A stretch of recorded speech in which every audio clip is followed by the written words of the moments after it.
அஸ்ஸலாமு அலைக்கும் வரஹ்மதுல்லாஹி வபரகாத்துஹு. ரஹ்மான் என்பது அல்லாஹ்வின் மிக முக்கியமான திருநாமங்களில் ஒன்றாகும். இது அளவற்ற அருளாளன் அல்லது கருணை மிகுந்தவன் என்று பொருள்படும். இந்த பெயர் அல்லாஹ்வின் எல்லையற்ற கருணையையும் இரக்கத்தையும் குறிக்கிறது. ரஹ்மான் என்ற பெயர் அல்லாஹ் தனது படைப்புகள் மீது எவ்வளவு கருணை கொண்டவன் என்பதை நமக்கு உணர்த்துகிறது. அவன் நல்லவர்கள், கெட்டவர்கள், முஸ்லிம்கள், முஸ்லிம் அல்லாதவர்கள் என அனைவருக்கும் தனது அருளை வழங்குகிறான். இந்த உலகத்தில் நாம் அனுபவிக்கும் அனைத்து நன்மைகளும் அல்லாஹ்வின் அளவற்ற கருணையின் வெளிப்பாடாகும். இந்த பெயர் அல்லாஹ்வின் பொதுவான கருணையை குறிக்கிறது. அதாவது, இந்த உலகத்தில் உள்ள அனைவருக்கும் அவர்களின் நம்பிக்கை அல்லது செயல்களை பொருட்படுத்தாமல் அல்லாஹ் தனது அருளை வழங்குகிறான்.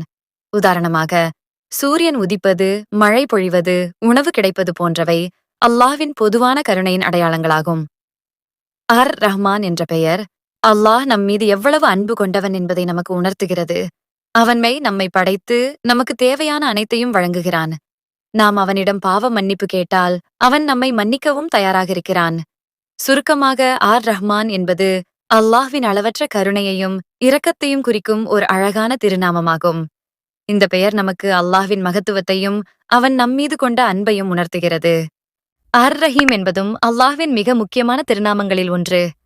ரஹ்மானைப் போலவே இதுவும் கருணையை குறிக்கிறது, ஆனால் சற்று வேறுபட்ட அர்த்தத்தில். ரஹீம் என்பது மிகவும் கருணை மிக்கவன் அல்லது கிருபை செய்பவன் என்று பொருள்படும். ரஹ்மான் பொதுவான கருணையை குறிக்கும் அதே வேளையில் ரஹீம் குறிப்பாக விசுவாசிகளுக்கு அல்லாஹ் கொண்டிருக்கும் கருணையையும் கிருபையையும் சுட்டிக்காட்டுகிறது. அதாவது, மறுமையில் அல்லாஹ் தனது விசுவாசிகளுக்கு அளவற்ற கருணை காட்டுவான் என்பதையும் அவர்களின் பாவங்களை மன்னித்து அவர்களுக்கு சொர்க்கத்தை வழங்குவான் என்பதையும் இந்த பெயர் உணர்த்துகிறது. இந்த இரண்டு பெயர்களுக்கும் இடையே உள்ள வேறுபாடு என்னவென்றால், ரஹ்மான் என்பது இந்த உலகத்தில் உள்ள அனைவருக்கும் அல்லாஹ் வழங்கும் பொதுவான கருணையை குறிக்கிறது.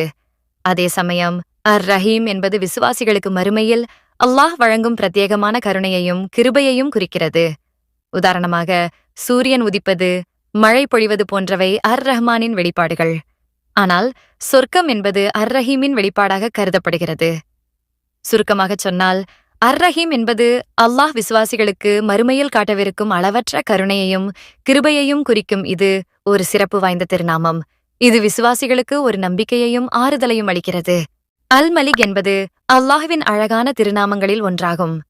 இதன் பொருள் அரசன், ஆட்சியாளன் அல்லது முழுமையான உரிமையாளன் என்பதாகும்.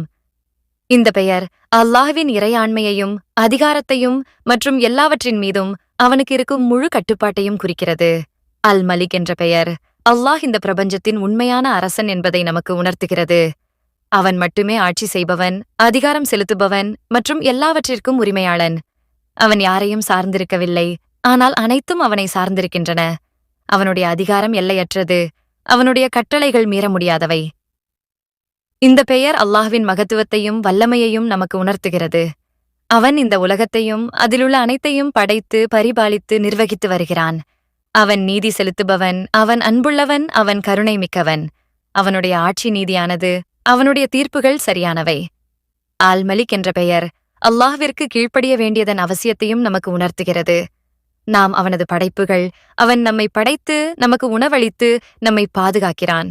எனவே நாம் அவனை மட்டுமே வணங்க வேண்டும், அவனது கட்டளைகளை பின்பற்ற வேண்டும், அவனிடம் உதவி கேட்க வேண்டும்.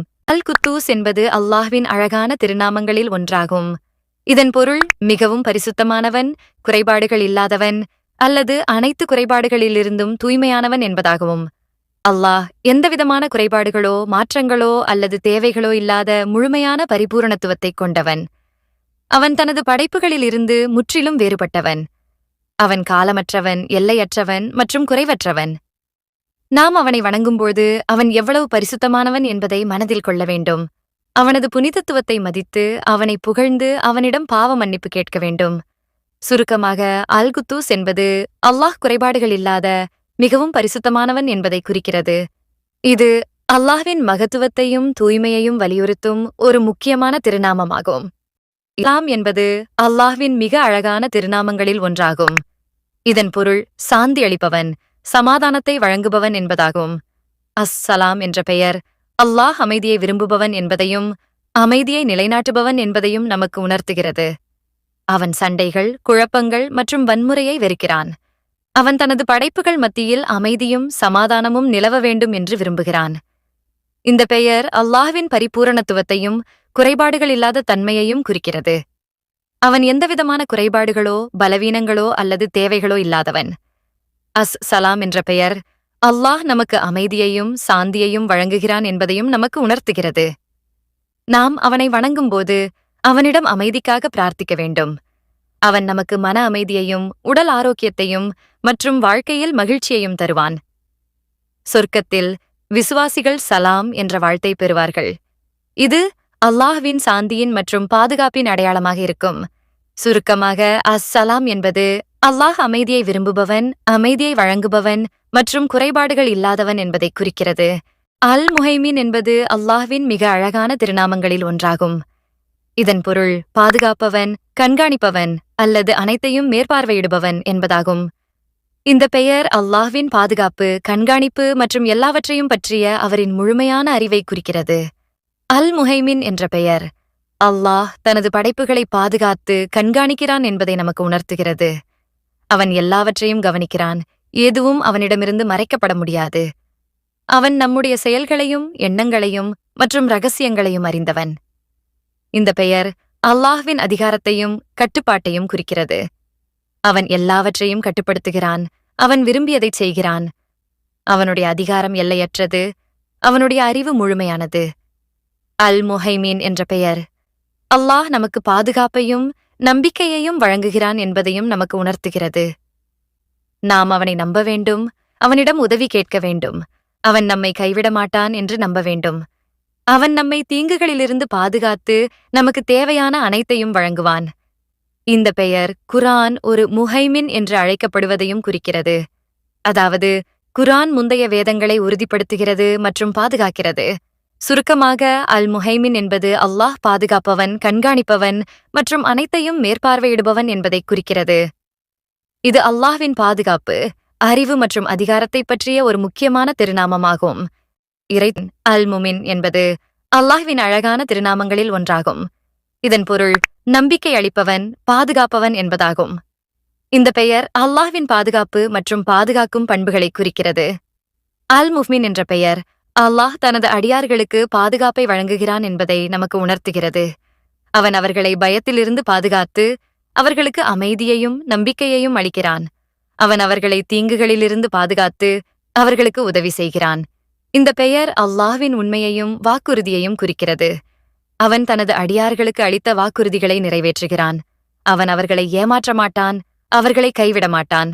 அவன் எப்பொழுதும் அவர்களுடன் இருப்பான். முஃமின் என்ற பெயர் அல்லாஹ் நம்மை நம்பும்படி கூறுகிறான் என்பதையும் நமக்கு உணர்த்துகிறது. நாம் அவனை நம்ப வேண்டும். அவனிடம் உதவி கேட்க வேண்டும். அவன் நம்மை கைவிட மாட்டான் என்று நம்ப வேண்டும். அவன் நம்மை பாதுகாப்பான். நமக்கு தேவையான அனைத்தையும் வழங்குவான். இந்த பெயர் விசுவாசிகளின் பண்புகளில் ஒன்றையும் குறிக்கிறது. உண்மையான விசுவாசி மற்றவர்களை நம்புகிறான். அவர்களுக்கு பாதுகாப்பு அளிக்கிறான். அவர்களின் ரகசியங்களை பாதுகாக்கிறான். அவன் மற்றவர்களுக்கு தீங்கு செய்ய மாட்டான். அவர்களுக்கு உதவி செய்வான். சுருக்கமாக முஃமின் என்பது அல்லாஹ் நம்பிக்கை அளிப்பவன், பாதுகாப்பவன் மற்றும் அபயம் அளிப்பவன் என்பதை குறிக்கிறது. இது அல்லாஹ்வின் பாதுகாப்பு, உண்மை மற்றும் வாக்குறுதியை பற்றிய ஒரு முக்கியமான திருநாமமாகும். மேலும் இது விசுவாசிகளின் நம்பிக்கையையும் மற்றவர்களுக்கு பாதுகாப்பு அளிக்கும் பண்பையும் வலியுறுத்துகிறது. அஜீஸ் என்பது அல்லாஹ்வின் மிக அழகான திருநாமங்களில் ஒன்றாகும். இதன் பொருள் வல்லமை மிக்கவன், வெற்றி பெறுபவன் அல்லது அடக்க முடியாதவன் என்பதாகும். இந்த பெயர் அல்லாஹ்வின் வலிமை, அதிகாரம் மற்றும் மேன்மையை குறிக்கிறது. அஜீஸ் என்ற பெயர் அல்லாஹ் எல்லாவற்றையும் விட வலிமையானவன் என்பதை நமக்கு உணர்த்துகிறது. அவனுடைய வலிமையை யாராலும் மிஞ்ச முடியாது. அவன் விரும்பியதை செய்யக்கூடியவன். அவனுடைய கட்டளைகள் மீற முடியாதவை. இந்த பெயர் அல்லாஹ்வின் மேன்மையை குறிக்கிறது. அவன் எல்லாவற்றையும் விட உயர்ந்தவன். அவனுடைய அதிகாரம் எல்லையற்றது. அவன் யாரையும் சார்ந்திருக்கவில்லை, ஆனால் அனைத்தும் அவனை சார்ந்திருக்கின்றன. அசீஸ் என்ற பெயர் அல்லாஹ் வெற்றி பெறுபவன் என்பதையும் நமக்கு உணர்த்துகிறது. அவனுடைய திட்டங்கள் எப்போதும் நிறைவேறும். அவனுடைய எதிரிகளை அவனால் எளிதில் தோற்கடிக்க முடியும். இந்த பெயர் குர்ஆனில் பல இடங்களில் பயன்படுத்தப்படுகிறது. இது அல்லாஹ்வின் வலிமையையும் அதிகாரத்தையும் மேன்மையையும் வலியுறுத்துகிறது. சுருக்கமாக அஜீஸ் என்பது அல்லாஹ் வல்லமை மிக்கவன், வெற்றி பெறுபவன் மற்றும் அடக்க முடியாதவன் என்பதை குறிக்கிறது. இது அல்லாஹ்வின் வலிமை, அதிகாரம் மற்றும் மேன்மையை பற்றிய ஒரு முக்கியமான திருநாமமாகும். அல் ஜப்பார் என்பது அல்லாஹ்வின் மிக அழகான திருநாமங்களில் ஒன்றாகும். இதன் பொருள் சீர் செய்பவன் என்பதாகும். இந்த பெயர் அல்லாஹ்வின் வலிமை, அதிகாரம் மற்றும் அவனின் கட்டளைகளை நிறைவேற்றும் தன்மையை குறிக்கிறது. அல் ஜப்பார் என்ற பெயர் அல்லாஹ் எல்லாவற்றையும் அடக்கி ஆள்பவன் என்பதை நமக்கு உணர்த்துகிறது. அவன் விரும்பியதைச் செய்யக்கூடியவன், அவனுடைய கட்டளைகள் மீற முடியாதவை. அவன் தனது வலிமையால் அனைத்தையும் கட்டுப்படுத்துகிறான். இந்த பெயர் அல்லாஹ்வின் சீர் செய்யும் தன்மையை குறிக்கிறது. அவன் உடைந்து போனவற்றை சரி செய்கிறான், குறைபாடுகளை நீக்குகிறான் மற்றும் அனைத்தையும் சீராக நிர்வகிக்கிறான். அவன் காயங்களை ஆற்றுகிறான், துன்பங்களை நீக்குகிறான் மற்றும் நீதியை நிலைநாட்டுகிறான். அல் ஜப்பார் என்ற பெயர் அவன் தனது திட்டங்களை நிறைவேற்றுகிறான். அவனுடைய விருப்பம் எப்போதும் நிறைவேறும். அவனுடைய கட்டளைகளை யாராலும் தடுக்க முடியாது. இந்த பெயர் குரானில் பல இடங்களில் பயன்படுத்தப்படுகிறது. சுருக்கமாக, அல் ஜப்பார் என்பது அல்லாஹ் சீர் செய்பவன் என்பதை குறிக்கிறது. இது அல்லாஹ்வின் வலிமை, அதிகாரம் மற்றும் அவனின் கட்டளைகளை நிறைவேற்றும் தன்மையை பற்றிய ஒரு முக்கியமான திருநாமமாகும்.